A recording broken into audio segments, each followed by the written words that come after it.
Des figures marquantes de l'histoire de la baie James. Une série de capsules historiques réalisées par la Société d'histoire régionale de Chibougamau.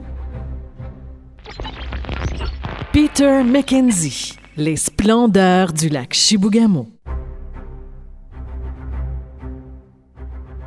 Au début du siècle dernier, Peter Mackenzie est le premier prospecteur qui va s'intéresser à la valeur monétaire et industrielle du minerai que contiennent les rives du lac Chibougamau. Ces découvertes vont provoquer un vif engouement dans toutes les sphères de la société québécoise.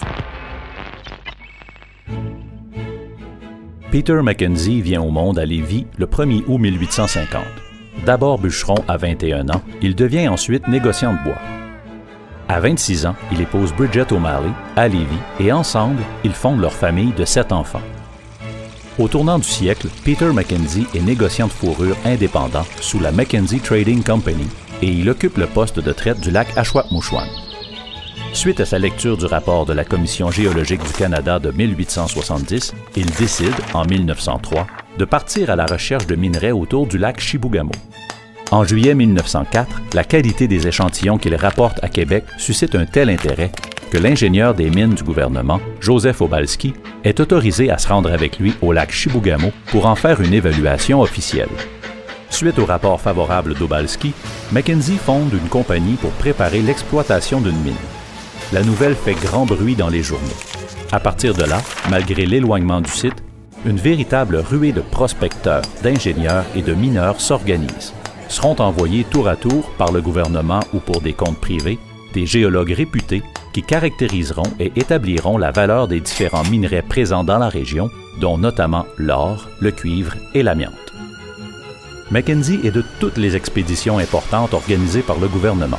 Il travaille parallèlement sans relâche à préparer l'exploitation de ses concessions et à transporter de la machinerie et des vivres pour ses équipes sur le terrain.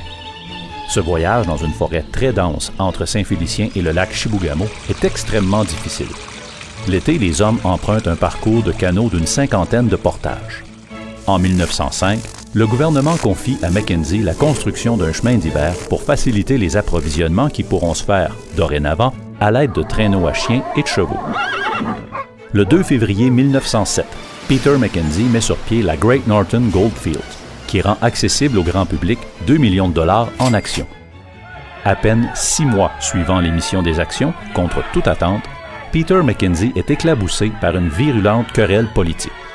Une rumeur au sujet des permis d'exploitation que le gouvernement lui a vendus entraîne la chute de sa compagnie.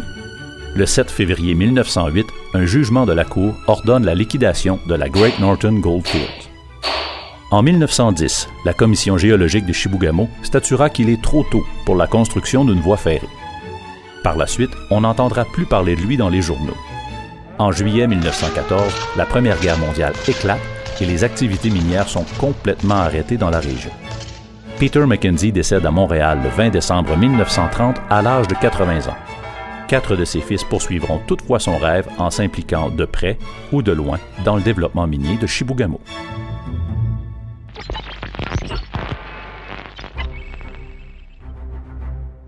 Mackenzie fut sans contredit un personnage marquant dans l'histoire de la région. Avec sa grande force et ses qualités exceptionnelles, il a su mobiliser tout un pan de la société autour de son grand projet de développement. Il faudra attendre la fin des années 1920 pour que de véritables activités d'exploitation minière soient engagées.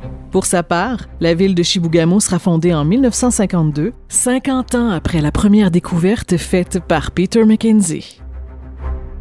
Cette capsule historique a été réalisée par la Société d'histoire régionale de Chibougamau en partenariat avec l'administration régionale baie James, le ministère des Affaires municipales et de l'Habitation et le ministère de la Culture et des Communications du Québec.